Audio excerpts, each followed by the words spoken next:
She was raised by two extraordinary women, her grandmother, Betty Harp, and her aunt, Sha'Carri Richardson, whom she lovingly calls Mom.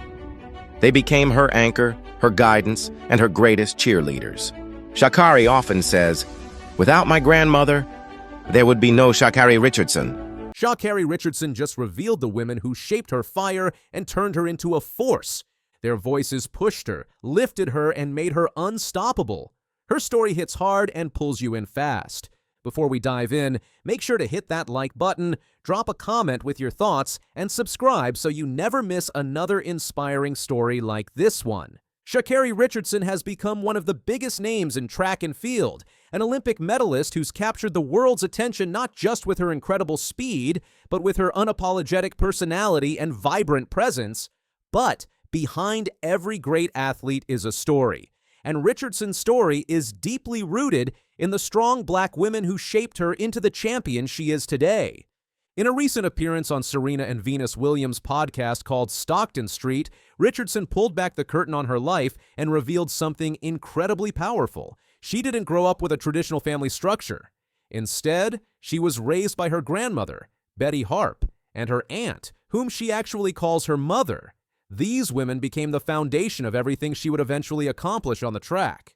Richardson started running when she was just 9 years old. From that young age, she was surrounded by the influence of powerful women who would guide her, support her, and lift her up through every challenge that came her way.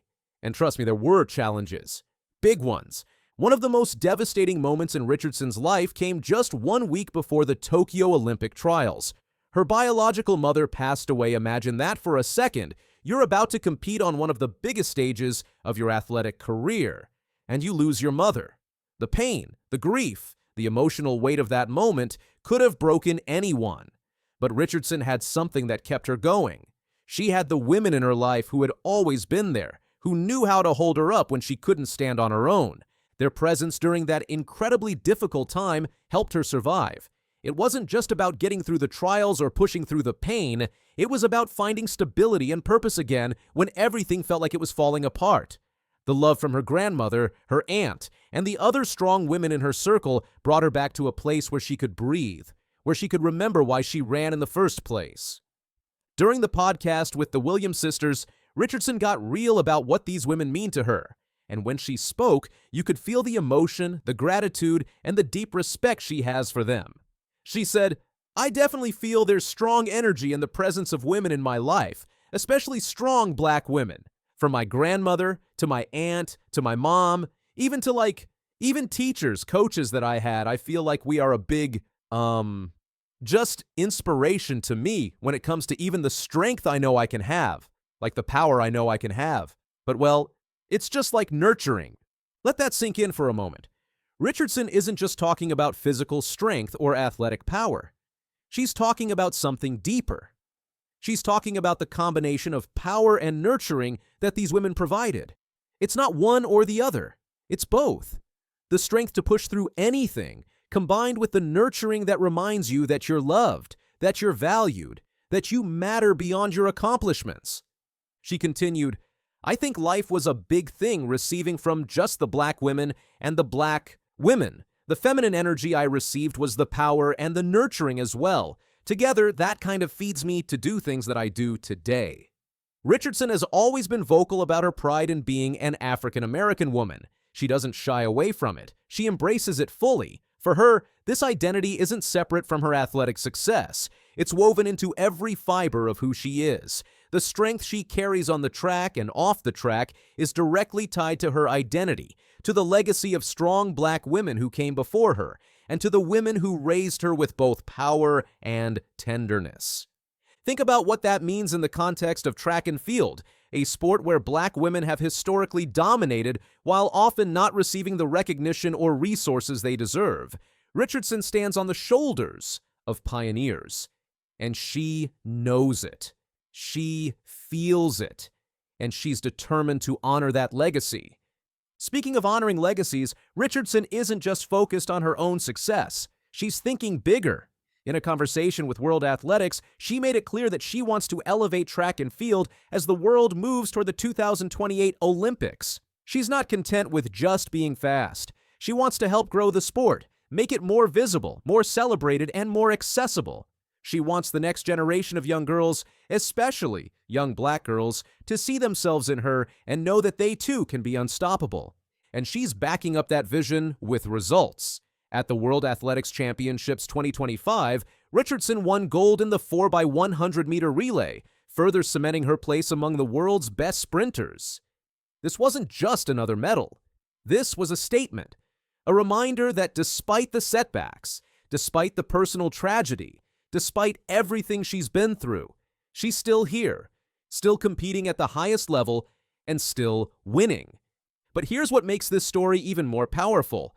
Richardson could have easily become bitter. She could have let the loss of her biological mother derail her completely. She could have looked at the challenges in her life and decided it was too much. But instead, she leaned into the love and strength that the women in her life had poured into her. She let their nurturing heal her. She let their power fuel her. And she transformed her pain into purpose. That's the thing about Richardson that so many people connect with. She's real. She doesn't pretend to be perfect. She doesn't hide her emotions or her struggles. She shows up as exactly who she is. Colorful hair, bold personality, and all. And that authenticity comes directly from the women who raised her to be confident in who she is, to never apologize for taking up space, and to always remember where her strength comes from. When you watch Richardson compete, you're not just watching an athlete.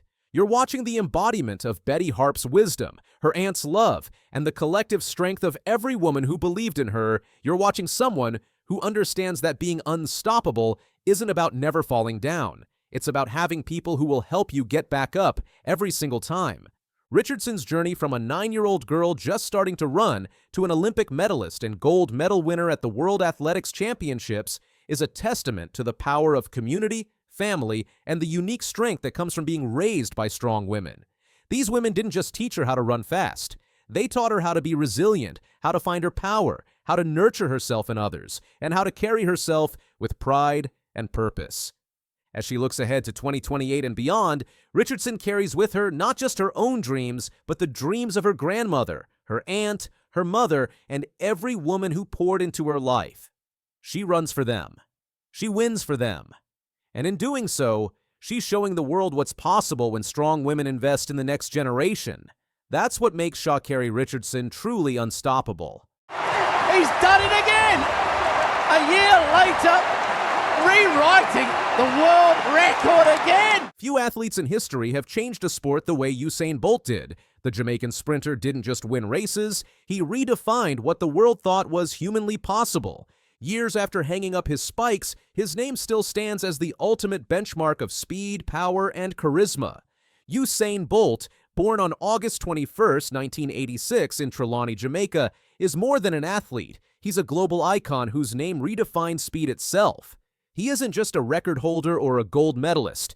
He stands as the greatest sprinter the world has ever seen. For more than a decade, Bolt's breathtaking dominance didn't just shatter records, it reshaped what people believed the human body could achieve. Cleveland finishing fast, Bolt wins, Bolt wins, and Bolt has smashed his own world record, just as he did in Beijing. What Bolt did on the track has never been done before, and quite possibly will never be done again.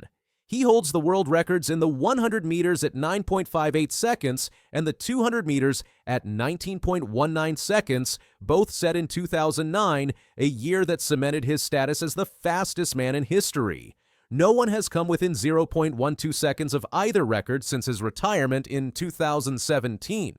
When I was competing, I was working to break the benchmark, Bolt reflected during the 2025 World Athletics Championships in Tokyo. Now that I've retired, it's a great feeling to know that I'm the benchmark. If you want to be the best, you want to be a legend. I wanted to set high standards, and I did. That benchmark is astonishing. 8 Olympic gold medals, 11 world championship titles, and 3 world records that continue to stand. His dominance spanned 3 Olympic Games, winning gold in the 100 meters and 200 meters at Beijing 2008, London 2012, and Rio 2016.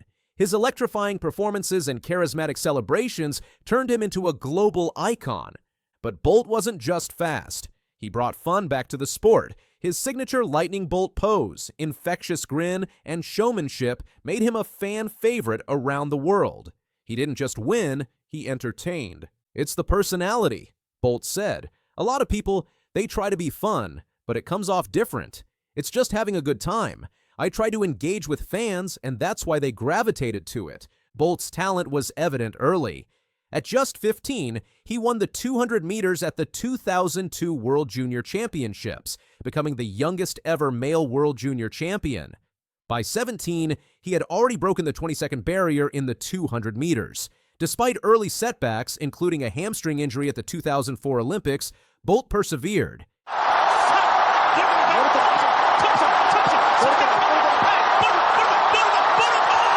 His breakthrough came in 2008.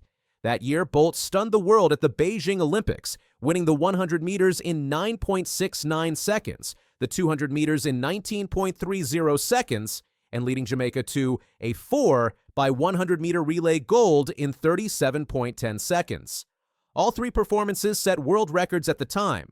A year later, at the 2009 World Championships in Berlin, Bolt obliterated his own records. He ran the 100 meters in 9.58 seconds and the 200 meters in 19.19 seconds. These times remain untouched. Asked why, Bolt quipped, "Do you really want the answer? We're just more talented.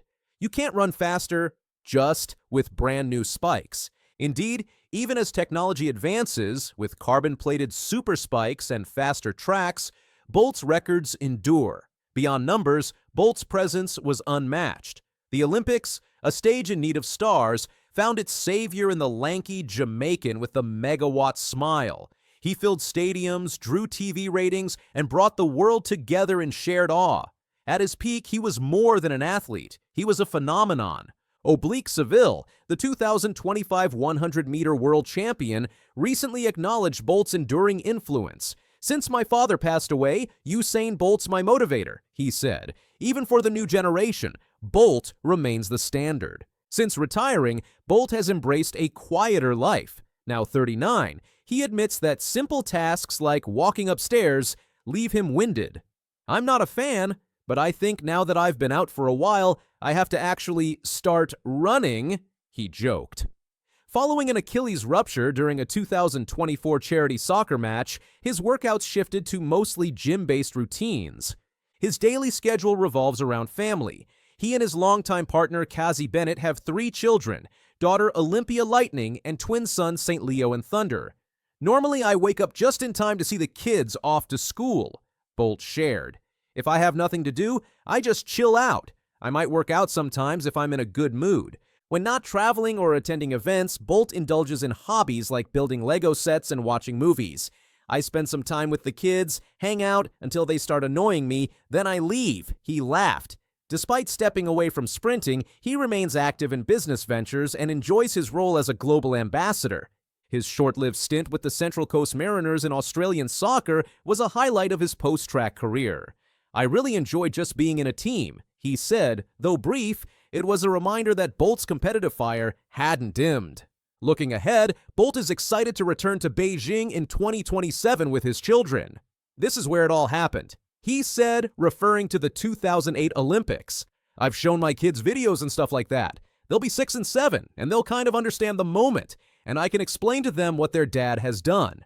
His legacy isn't just in medals or records, it's in moments. In 2016, Bolt capped off his Olympic career with another triple gold sweep. He became the first man to win gold in the 100 meters and 200 meters in 3 consecutive Olympics: Beijing 2008, London 2012, and Rio 2016.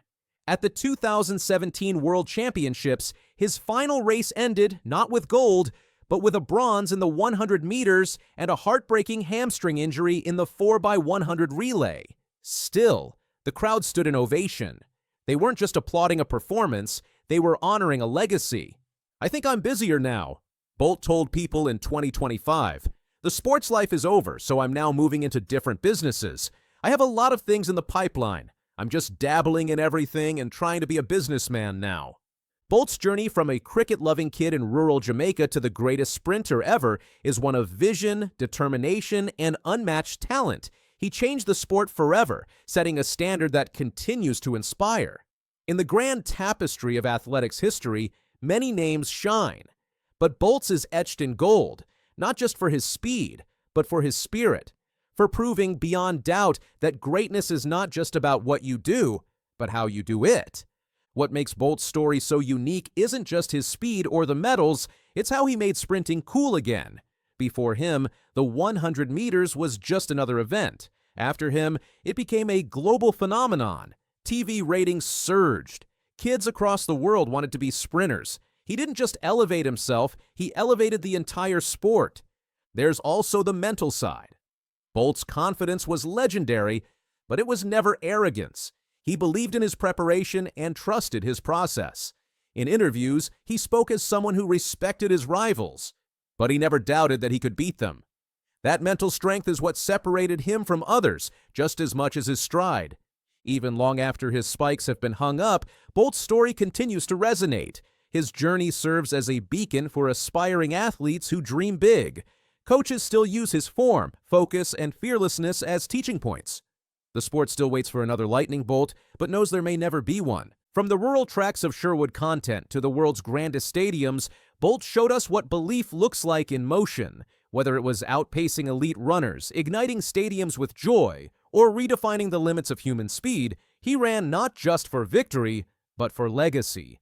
This man did what nobody in history ever did, and the world is better for it. Para a glória, atenção na raia 4 e na raia 5, vem Paulo André Camilo, junto com Asinga e Issam Asinga, vem para fechar a primeira colocação, atleta do Suriname! Issam Asinga ran faster than the fastest person ever. It sounds like a movie, right? Well, it happened, but then everything came crashing down in the most shocking way.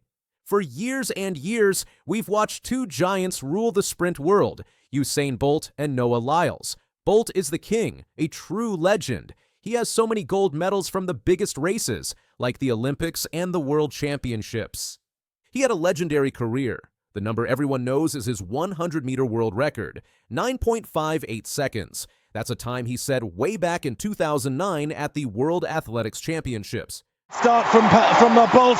Bolt leading a moment and going away. Gay trying to go with him, and he's being dragged through to second place, but he's going to win it by 2 meters. 9.58. Noah Lyles is the next great sprinter. He has also won medals in the 100 meters and the 200 meters, and a lot of very smart track and field people think he is the one who will finally break Bolt's records. But he hasn't done it yet, even though everyone keeps waiting for it.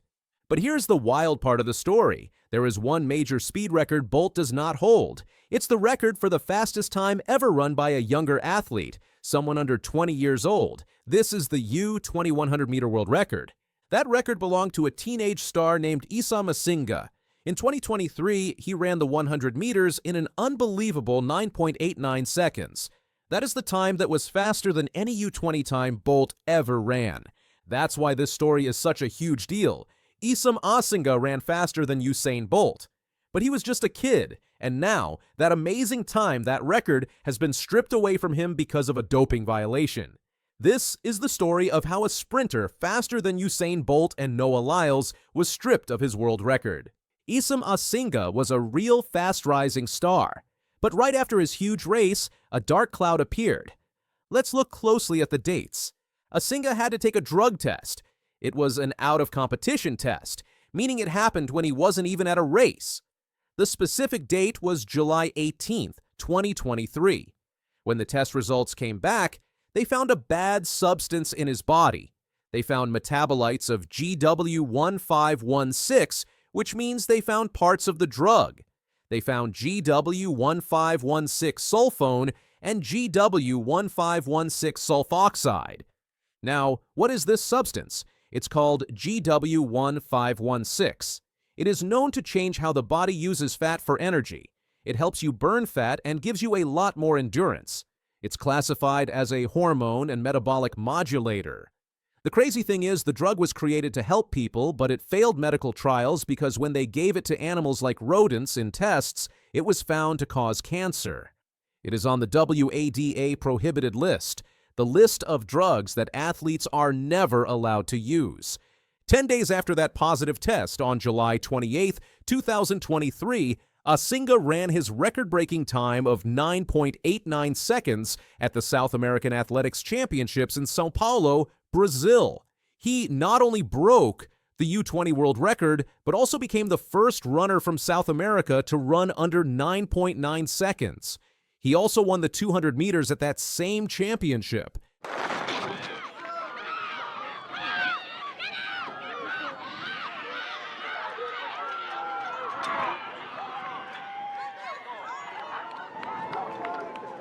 Less than 2 weeks after he set that record, the Athletics Integrity Unit, the group in charge of clean sports, also known as the AIU, announced they were temporarily stopping him from competing. He was provisionally suspended on August 9, 2023. He was only 19 years old at the time. Before all of this, he was a huge star in high school. He went to Monteverde Academy and was named the Gatorade National Boys Track and Field Player of the Year in 2023. He had already signed a deal to compete on a scholarship at Texas A&M University, and he burst onto the scene in April 2023 by actually beating world champion Noah Lyles in a 100-meter race, even though that time was wind-aided. Asinga and his team immediately denied that he had done anything wrong or intentional. They claimed the positive test came from a completely innocent mistake. The story was this: